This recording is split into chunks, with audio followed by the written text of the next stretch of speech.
Tout film de la saga Indiana Jones est un événement en lui-même. C'est quand même l'une des sagas les plus populaires du cinéma mondial qui nous a bercé depuis sa naissance au début des années 80. Et il n'y a pas eu d'Indiana Jones depuis l'année 2008 et le 4e volet, Indiana Jones et le royaume du crâne de cristal, film qui avait été projeté hors compétition à Cannes cette année-là et qui avait énormément déçu, il faut bien le dire, et qui déçoit toujours les grands fans de la saga.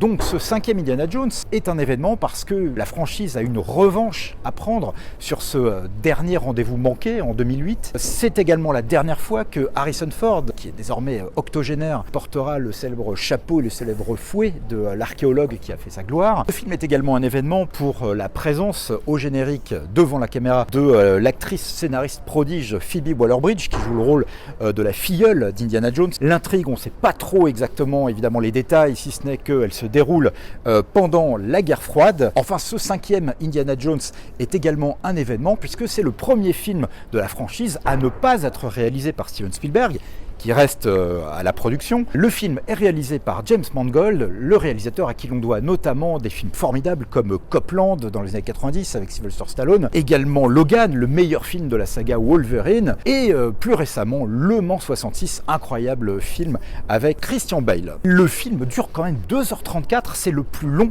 de toute la saga.